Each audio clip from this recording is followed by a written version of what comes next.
Back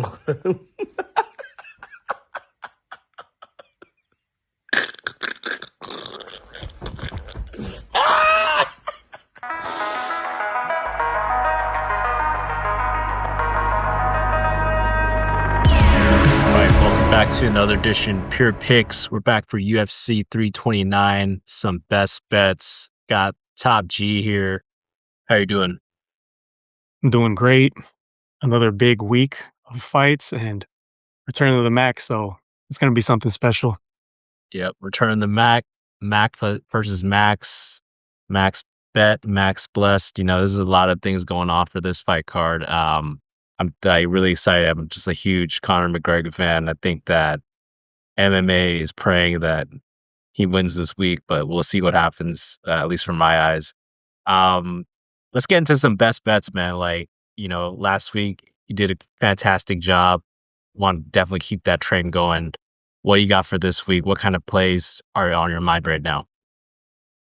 This week, I did send out my most confident picks last week, but now during this week, I have 1-2 leg parlay that I'm mainly looking at, but some people might not like it because one of the fights is pretty volatile, and it's going to be Loney Kavanagh as the first leg, and the second leg is Terrance McKinney. Okay. So you got Loner Kavanagh, and who was the second leg again? Terrance McKinney, T-Rex.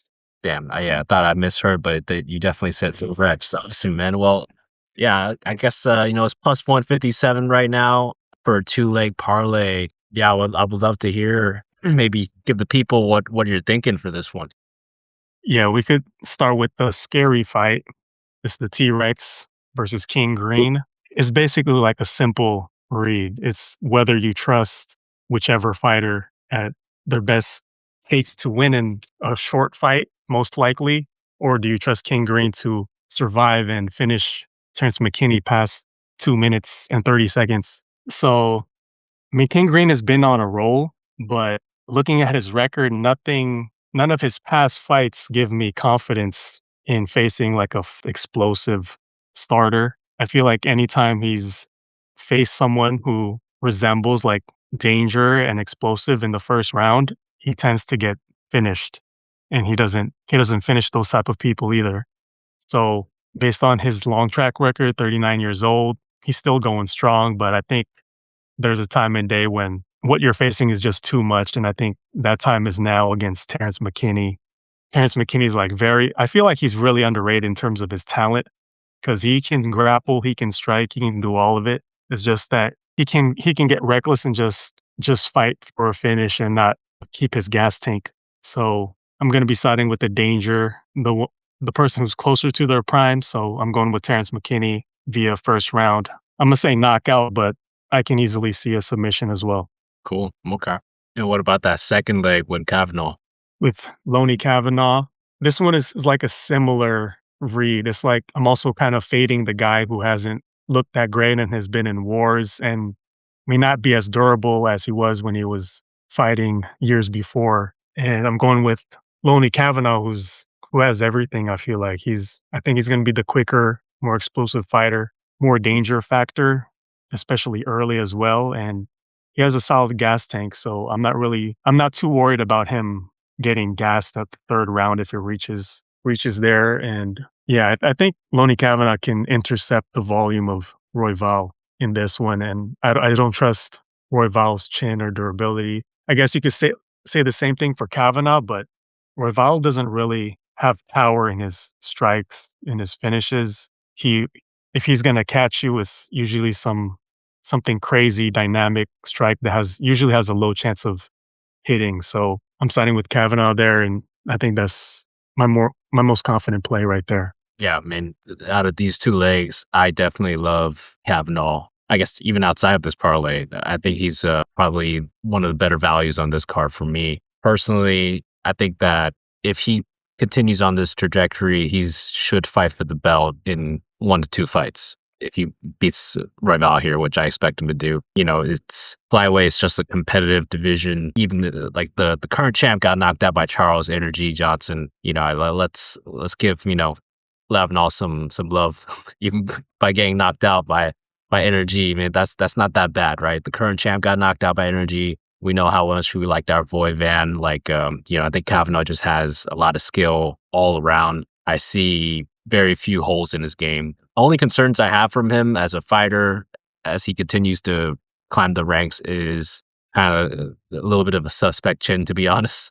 Doesn't detract from his, I think, skills as a fighter, because I think his stand-up's awesome. I think his grappling is also competitive and can be competitive in this division as well. It's just the chin is a little worrying for me. But I can say the same thing about Josh Van. I mean, he got chinned by energy too, right? So like, it's a game of inches when it comes to this division here.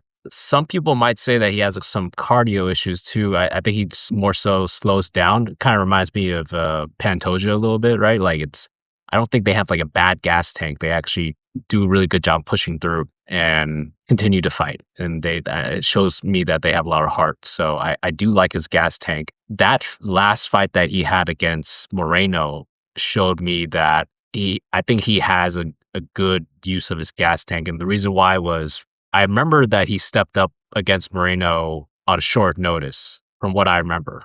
And that was also in the altitude of Mexico. So to be able to come in there short notice, going to Mexico in that altitude, beat a guy who obviously, is a Mexican, he trains, has a history of training there, is used to altitude. Moreno also has some good cardio as well. He's known for great cardio. I know that Kavanagh it got like, he did really well in the beginning, and then later on he kind of faded a little bit, but given all these factors like the altitude, short notice, I think Kavanagh more than proved his cardio in that fight. So I'm liking Kavanagh in this fight. Hopefully Royval got less of a chin after that last fight that he fought against Guy No Cap. Like, I think that hopefully that chin is just gone now, because that would be really helpful for this fight for Kavanagh to take the rest of that chin after Cap destroyed it. Yeah, for the T-Rex one though, I don't know, man. That's a that's a tough one. From my end, personally, I think if you're gonna go T-Rex, maybe just do a round line or something. Maybe do like T-Rex round one.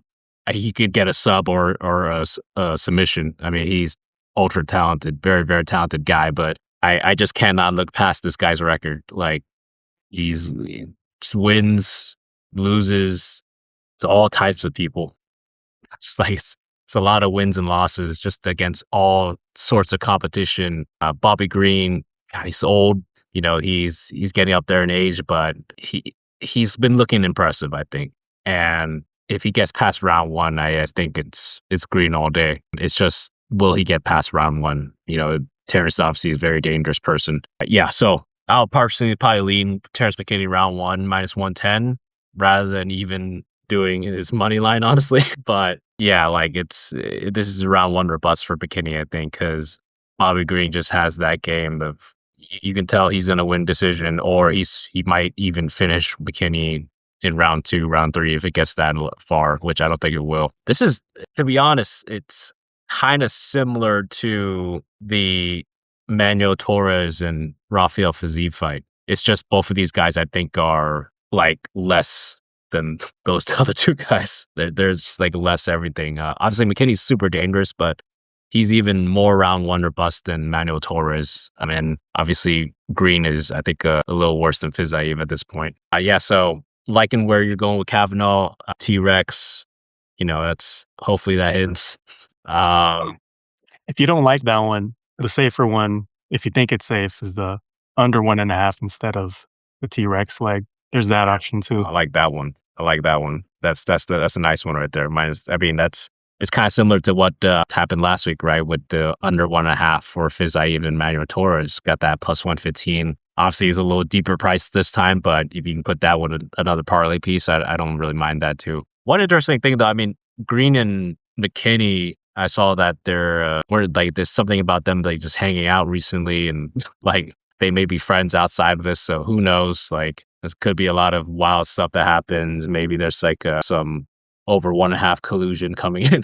Collusion's like, Never. it's a decision. Exactly, dude. Like, just look at it from their end, right? They're like looking at, okay, so let's look at our odd. The So that's their insider trading. play is to the +289. and both of us win money. And then after that, who knows? Like we do whatever we want. But yeah, So they're both in on it. yeah, dude, I'm sensing a little bit of a scary proposition there. That's all I'm saying. Like, yeah, especially if both these guys know each other, it's a little dicey. But cool. I'll go with my best bet this week. Obviously, I love Kavanagh, but I think that for me, eyeing this fight right here, it might be a little unpopular, given current optics, obviously. But I'm gonna go with Paddy Pimblett here in the co-main event. BSD. Ever since that Dustin Poirier fight, I've just told myself that when it comes to these big kind of fights, and I think this is a big fight for BSD. Paddy Pimblett just fought for a title against Justin Gaethje. I thought that was a horrible loss, but not in the sense that Paddy is a bad fighter. It was just I didn't understand what Paddy was doing in that fight, and that's probably the most scary thing about this next fight too. It's but I think the benefit here is that I think Paddy has enough, even if he makes the wrong decision here in this fight, a guy like BSD is, I think, going to make a worse decision. Like, I do not trust this guy, BSD, in any big spots. He came in to that Dustin Poirier fight having all the advantages in the world. He should have, I think he was like a minus 300, like a 200 something, favorite, right? Like, this was the DP. Everyone thought this was the DP retirement fight, or like this is very close to it. And this guy just came in there and fought the same way that he fights in every single fight, which is impose the grappling and just leave his chin out there on a silver platter. And I know that Paddy is different than DP. I mean, DP, that's the worst game plan for DP. You just like want to stand and bang with him because he's like such a dog in those situations, right? But Paddy showed me a lot in that Justin Gaethje fight. Not getting knocked out, not getting finished like my goat Taporia, right? Like it's like that was just so amazing to me that he survived all of that, even though he made some horrible decisions in that fight by not doing any kind of grappling that I saw of. But a guy like BSD, I think he's going to go in there. He's going to do the same thing he does every fight, which is try to impose the grappling. That is not a good sign if you're fighting a guy like Paddy Pimblett. Paddy Pimblett, let's remember what he did to Bobby Green, right? Bobby Green got a takedown on him. Paddy Pimblett's he doesn't have good takedown defense, but he's one of those jiu-jitsu like nerds that actually has enough of a game on the bottom to be dangerous, I think, down there. His game reminds me a lot like Tony Ferguson in a way. Like, I don't think he's as like lethal with the elbows and all of that and like sharp, but man, this guy's bottom game, his submissions, really, really good. And I think it's still kind of underrated to this day. Bobby Green took him down, instant triangle, arm, and he had an arm bar at the same time. Like BSD, we need to also remember this guy got dominated by Renato Moicano. I see a lot of holes in BSD. I see a lot of mismatches in style in this fight too. I feel like Paddy can easily do what Moicano did, which is either defend the takedowns, get taken down, sweep, get on top, or get the submission. So I think he's safe in a lot of those things. If this is a purely stand-up fight, I trust Paddy enough to beat BSD, given what I saw Justin Gaethje do to Paddy Pimblett, and he survived that. I think BSD is just going to leave his chin up there. He's going to take so much damage. And I mean, I know that he has a lot of power in his shots. He's pretty much like a berserker, marauder, but sometimes too much offense is not good enough. Like, you need to have some kind of defense as a fighter. You need to have some kind of different fight IQ when you get to these bigger fights. And I think BSD has been doing good with some of these fights where, the opponent has like more of a holes in their game. But I think that, there's a reason why Paddy fought for the title, man. I think he's actually a decent, well-rounded fighter. He's not just a grappler. He does have some striking. Although his chin is, and let's talk about his chin too. Like, in the lightweight division at this point, I think he has like at least a top 3 chin or something. Like, I haven't seen him get like rocked too much. The only fights, Gaethje did that, right? But like, we just saw what Gaethje did to Topuria, man. Like that, we need to put some respect on what Gaethje did in And because of that, I think that that loss in retrospect, it just isn't that bad anymore. So I got to ride with Paddy Pimblett here. I think he has a stylistic matchup that is favors him. I think he has skill matchups that favor him too in this fight. And I think I'm just going to fade BSD in this spot. What do you think? Yeah, this fight, I think I even said in the quick picks last week, I'm also on the Pimblett side. I think the Gagey fight aged pretty well. Benoit Saint Denis, he's on a roll, but I just don't think in this spot he can get the grappling going the way he wants to against Paddy, who's I think he is like an elite grappler, scrambler, fighter who can find finishes, whether he's on his back or anywhere in the grappling. And I think Benoit's not like he's not clean. He's not clean anywhere really. He's kind of like a brawling grappler, and he's not clean like a Gagey in the pocket or anything. And so I can see him getting damaged in any exchanges. And Scousers don't get knocked out. So I think if Benoit Saint Denis wants to play that game in the pocket in exchange, I think I have to go with the Scouser's chin over Benoit Saint Denis if he tries to brawl like that. And on the ground, I'm also siding with Paddy. I think he can find a finish via sub if it's there. And I like Paddy Pimblett's scrambling ability when they grapple. And like you said, I think he can do something similar to what Moicano was able to do on the ground. So I like the underdog odds on Paddy Pimblett here. Yeah, definitely. I mean, it's plus 122 right now. I think that is a solid play. You could even juice it up a little bit more if you want. Like personally, I think just because of the way that BSD fights, I do not see this fight going to decision. So I would lean even doing something like Paddy inside the distance, sub. He can even get a knockout on top if he like kind of like what McConnell did, right? Like kind of similar thing. But I think Paddy's actually even more dangerous than McConnell is on top. I think Paddy's just a big guy, and people also I think sometimes they forget about that. Like this guy, he might as well be like a welterweight, middleweight kind of fighter in that cage. He's so big and he's huge. So I think there's going to be a lot of weight on top if he gets on top. Paddy right now by KO's plus 425. Submission is plus 500. If you want to do just Paddy inside the distance, it's plus 215. I think that plus 215 sounds pretty solid, honestly. You can even do like a half a unit on that if you want, or just do a full unit on his money line if you want to. Personally, I don't think this fight's going to decision though, so I think inside distance might be a good play. Any other best bets from your end? The only other leg that I considered was instead of Kavanagh, I was going back and forth with Max Holloway. So you want to talk about the main event? Yeah, let's do it, man. I want to hear what you got. Yeah, this fight initially, I was going with Conor McGregor back when he was still like plus 265 a month ago. And I was just not looking anything seriously into Max Holloway at minus 330, minus 310. I thought that was too steep of a price. And I was on the underdog all day for that at 170 under Conor's terms.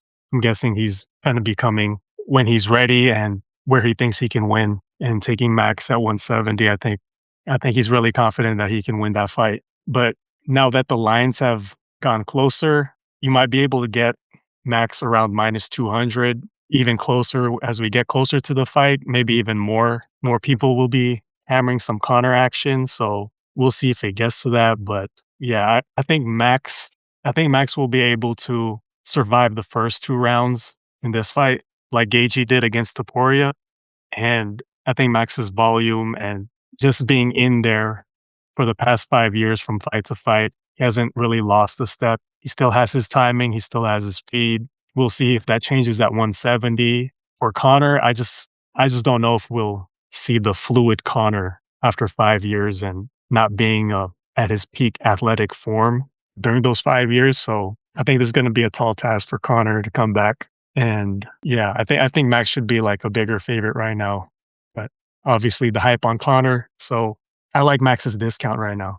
Yeah, I mean, as much as it pains me to kind of agree with you in a sense, I agree with pretty much everything you said. I also thought that when Max opened up at like minus 500 or whatever he was. I just thought that was super I know it's like 5 years out, but yeah, maybe it's because I've watched every single Conor McGregor fight growing up. Like it's like this guy is if you watched during that era, like it's it's just crazy. Like this guy was one of the free money like knockout plays. Usually you see these guys come in, they're like Habib or Islam and they just grind it out, or they grind out these wins and super efficient and all that. But it's just something else when you watch someone come in at near like even odds most of the times, or sometimes even the underdog. You go back and look at those odds. Like it's not like Conor was like a minus 400, 500, or like some of these fights were really closely lined.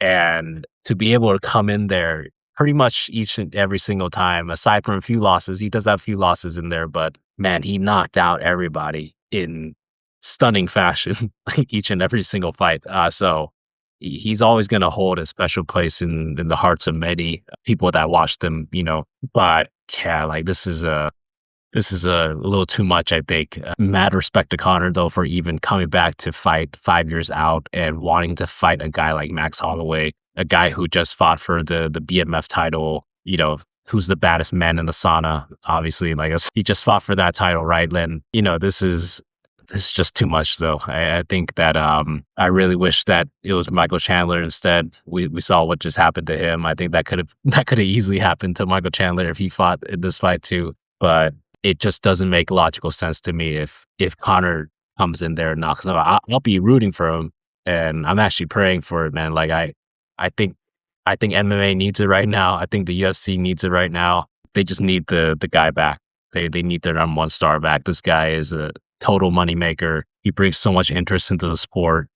Sport's better with him on top, or in conversation at least. I'm just hoping that Max loses because of how he let us down in the last fight. So I'm hoping that Conor does it and he comes out on top. But I agree with you, man. Like it's way too much. Like I loved it at those odds that he came in at, but now it's like minus 225 for Max, plus 190 for Conor. I don't really see much value there. Yeah, so I think there's good value on Max too, but personally, I will not be putting any money on Max for a variety of reasons this weekend. So we'll see about that one. One fight that actually I want to talk about before we leave, I just came into mind, and this is one that I flip flop back and forth. It's the Robert Whittaker and Nikita Krylov fight. Initially, I thought that Robert Whittaker, this was like an easy fight for him, just because I thought that, this is like I always go with the lighter man skill, man, but that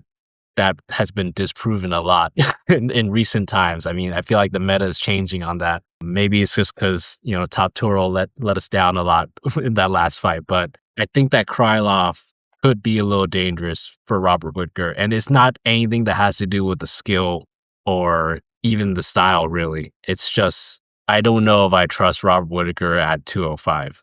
That's a little, he does not seem like a 205er to me. He seemed undersized at 185. He was getting ragdolled by Hamzat. He, DDP came in there, straight bullied him. DDP is I could see Krylov doing that to Whittaker here. Like DDP and Krylov seem like a similar size to me. I mean, DDP probably will be a little even bigger, honestly, but like Krylov is a natural 205er. He's pretty much fighting a guy, Robert Whittaker, who's like more of a natural 170er to me, like a welterweight. That is just such a big weight gap. But that was before Robert Whittaker is now a minus 130. I got to ride with my man Bobby Knuckles here. This is getting a little disrespectful to even get this close.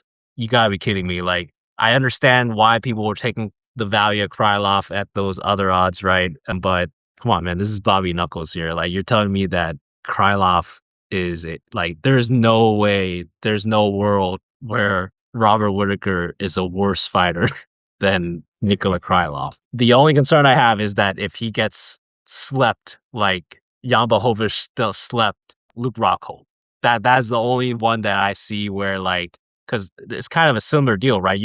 You're coming in with this guy who is a former champion, way more skilled, but I don't think Krylov is Jan Blachowicz. Like, Jan Blachowicz went on to win the championship after that. Like, Nikola Krylov has not sniffed anything that's remotely close to a championship. He's been fighting the likes of Ryan Spann. Like, he's been fighting these guys who are he is not champion caliber. Robert Whittaker at the end of the day is still championship caliber in terms of his skill set. He is a beast. He's just run into fighting a lot of champions, unfortunately. Like, he's fighting a lot of these guys. I mean, that RDR fight was very close. I personally thought he won, but I see why they gave it to RDR. I don't even think Krylov's as good as RDR, man. Like, I think this is just too disrespectful. So Bobby Knuckles come in there, just represent, minus 130. I think I gotta put like a money line play on him. I think it's just super disrespectful. So yeah, give me Bobby Knuckles here. What are your thoughts on this one, man? Yeah, early on, he was one of my confident picks last week, even at minus 200, and now he's at minus 130. So obviously, if you weigh the weight jump and the type of fighter Krylov is, or if he's still that fighter in terms of like finding the finish or getting finished himself, if he can do that to Whittaker coming up in weight, I guess there is a potential there. But like how I read it last week, I still think Krylov's like had a more wash than Whittaker, and Krylov was never as good as Whittaker, I think. So yeah, minus 130. I mean, I like that line for Whittaker. Even if I don't know how true this is, but people saying this could be the road to Whittaker's retirement fight or nearing his retirement because he doesn't want to cut weight anymore and he wants maybe a last few fights at 205. But I don't think that time is now, and I think we'll still see a pretty good Whittaker even in his first fight at 205, being 35 years of age. I don't think he's dropped off as much as what I've seen from Krylov. I mean, Krylov could have lost his last fight too, even though he got the last minute finish. They both look bad. Bukowski and Krylov both look bad. I was like, I think they both should lose. I don't know what I was watching. So yeah, give me Bobby Knuckles, even better odds than last week, and I'm still confident in him. I think he's still gonna win, whether by finish or decision. I'm still riding with him. Yeah, well, very well said. And guys, like Krylov, he lost to Dominic Reyes in round one. Like, this is just trust that Bobby Knuckles will come in there and show him this guy is still a champion at the end of the day. So there's somewhere in there. He still has that skill set. He still has that heart. I think that that's just one of the better values on the card. Now that's minus 130. So totally agree with you. That's about does it. I think that from my end, I'm good. That was the best bets that, we had for UFC 329. Just best of luck, everybody. And yeah, see you guys next time.